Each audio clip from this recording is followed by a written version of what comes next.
किसी भी तरह के रिश्ते में या दोस्ती में सामने वाले इंसान को स्पेस देना कितना ज़रूरी है। और जब इस स्पेस की बात आती है तो एक बात आती है टुगेदरनेस की। ये टुगेदरनेस वाली फीलिंग हमें लगता है कि हमारे साथ और उस सामने वाले इंसान के साथ, ख़ास शख्स के साथ या दोस्त के साथ 24 घंटे रहती है, लेकिन ऐसा नहीं होता। और हम क्योंकि मानते हैं 24 घंटे रहती है, इस वजह से हम चीज़ों को बहुत हद तक ख़राब कर लेते हैं। Hi, my name is Ayush Sharma and welcome to my YouTube channel. तो आज के सफ़र में हम बात कर रहे हैं सामने वाले इंसान को किसी रिश्ते में, किसी भी तरह के रिश्ते में स्पेस देना चाहिए या फिर नहीं देना चाहिए। तो जब बात आती है ना स्पेस देने की, सबसे पहले एक चीज़ समझने की कोशिश करते हैं टुगेदरनेस वाली फीलिंग को। ये टुगेदरनेस वाली फीलिंग है क्या? जब आप और वो दूसरा इंसान, जब दोनों मिलोगे तो एक टुगेदरनेस वाली फीलिंग आएगी, जिसको हम बोलते हैं हम वाली फीलिंग। जब दो लोग मिलके एक हम बनाते हैं तो हमें लगता है कि हम उस ख़ास शख्स के साथ एक पीरियड के लिए सिंक्रोनाइज़ कर जाते हैं, पूरे दिन में मान लो। और हमें लगता है कि वो सिंक्रोनाइजेशन, वो बॉन्डिंग, वो कनेक्शन पूरे दिन में हमें 24 घंटे फील होना चाहिए। बट ऐसा नहीं होता। हमारी लाइफ के और भी बहुत सारे एस्पेक्ट्स होते हैं, पहलू होते हैं अपनी रिलेशनशिप वाली लाइफ को छोड़ के, जैसे कि हमारा पर्सनल स्पेस, जैसे कि हमारा कामकाज, प्रोफेशनल लाइफ, हमारी सोशल लाइफ। तो अगर हम सोचें कि सिर्फ हाँ मेरे को उस इंसान के साथ ही अपना सारा वक्त बिताना है और उसको, सामने वाले को भी मेरे साथ ही बिताना है, तो हम बाउंडेशन डाल रहे हैं, हम कुछ अननेचुरल कर रहे हैं। और कुछ भी अगर हम अननेचुरल करेंगे तो उसका रिज़ल्ट जो है अच्छा नहीं होगा। ठीक है, तो ये टुगेदरनेस वाली फीलिंग, जब आप किसी के साथ उस लेवल पे सिंक्रोनाइज़ करते हो, कनेक्ट करते हो, आप उसके साथ एक हो जाते हो, ठीक है, वो बहुत बहुत ब्यूटीफुल फीलिंग है। और हमें लगता है कि वो 24 घंटे होनी चाहिए, पर ऐसा नहीं होता। वो सिर्फ कुछ वक्त के लिए होती है और हमें उसको अप्रिशिएट करना चाहिए, हमें उसे इन्जॉय करना चाहिए, उसको याद करके। क्योंकि हम उसको अगर ये सोचें कि 24 के 24 घंटे वैसा ही फील करेंगे हम दोनों इंसान, तो फिर बहुत दिक्कत हो जाएगी और फिर हम उस इंसान के पर्सनल स्पेस को जाके इंटरफेयर करने लगेंगे। अब आप अपने ऊपर एग्जांपल लेके सोच लो, आपका एक पर्सनल स्पेस है।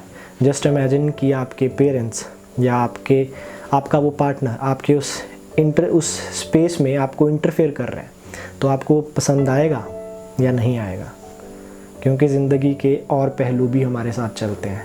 जब हमारी ज़िंदगी की गाड़ी आगे चलती है तो और भी कई तरह की चीज़ें हैं जो हमारे साथ चलती हैं, सिर्फ एक रिश्ता साथ में नहीं चलता। तो एक स्पेस देना बहुत ज़रूरी है, क्योंकि हर वक्त तो साया भी साथ नहीं देता, हर वक्त तो साया भी साथ नहीं देता। और तुम उस इंसान की बात करते हो, और आजकल के टाइम में जब हम बात करते हैं ना पर्सनल स्पेस की, तो पर्सनल स्पेस पता है किससे रिलेटेड है? वो रिलेटेड है मोबाइल फ़ोन से, वो रिलेटेड है सोशल मीडिया से। तो हमें आजकल क्या चाहिए कि हमारे उस पार्टनर का, ख़ास शख्स का हमें पासवर्ड चाहिए, हमें उसके फ़ोन को ट्रेस करते हैं चीज़ों को वेरीफाई करने के लिए कि कहीं वो मुझे चीट तो नहीं कर रहा। हम यहाँ पे प्यार कर रहे हैं as a beggar, we are begging for love, we are not loving as a giver. हम प्यार को दे नहीं रहे, हम प्यार को मांग रहे हैं। और ऐसा तब होता है जब हमारे पास खुद से प्यार नहीं होता। तो इसके लिए, प्यार देने के लिए खुद से प्यार होना बहुत ज़रूरी है। That is what we call self love. अपने आप से प्यार, एक सेल्फ जर्नी, एक सेल्फ ट्रांसफॉर्मेशन बहुत ज़रूरी है। किसी और से प्यार करने के लिए उससे पहले खुद से प्यार होना बहुत ज़रूरी है।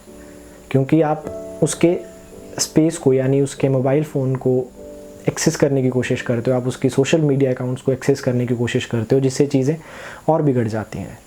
यार अगर नहीं करोगे तो क्या होगा?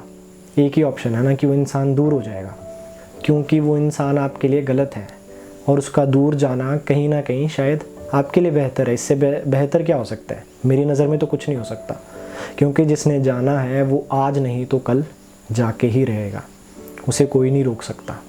फिर तो ऊपर वाले को शुक्रिया करो कि उसने वक्त रहते तुम्हें बचा लिया। तो चीज़ों को अपने उससे जकड़ने की कोशिश मत करो, उन पे बाउंडेशन मत डालो।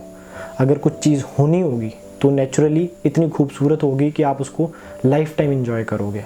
और अगर आप उसको ज़बरदस्ती से, आप उसको फोर्सफुली अपने अकॉर्डिंग ढालना चाहोगे, तो वो चीज़ें कुछ देर के लिए तो बहुत अच्छी लगेंगी जब तक चल रही हैं, लेकिन लॉन्ग टर्म पे वो आपको खुशी नहीं देंगी।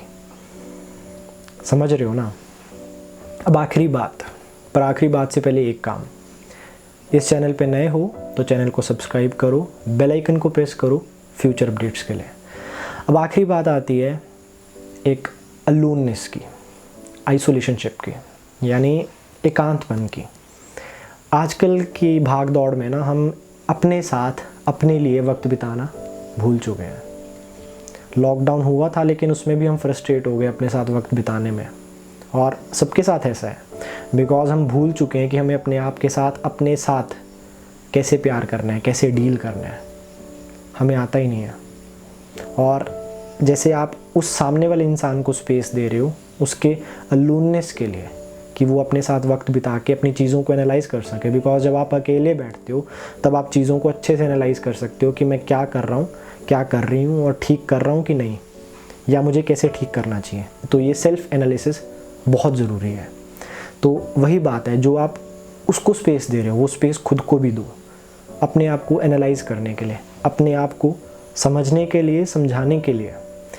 और एंड में मैं यही बात बोलूँगा कि किसी के भी पर्सनल स्पेस को इंटरफेयर मत करो, कभी मत करो। तब तक के लिए, थोड़े टाइम के लिए तो चीज़ें ठीक हो जाएंगी, बट लॉन्ग टर्म पे चीज़ें बहुत बिगड़ जाएंगी, और फिर आपको वो रिश्ता कुछ दिनों बाद, कुछ महीनों बाद खुद ही पसंद नहीं आएगा कि ये क्या बन चुका है। तो आई होप आपको आज का वीडियो पसंद आया होगा। लाइक करना, कमेंट करके बताना आपके क्या थॉट्स हैं, या आपका अगर कोई सवाल है तो कमेंट सेक्शन में जाके लिखो, मैं उसका ज़रूर रिप्लाई दूंगा। और इस वीडियो को अपने दोस्तों के साथ शेयर करो, और इस प्रॉब्लम वाली टाइम में, कोविड वाले टाइम में हो सके तो अपने घरों में रहो और सुरक्षित रहो।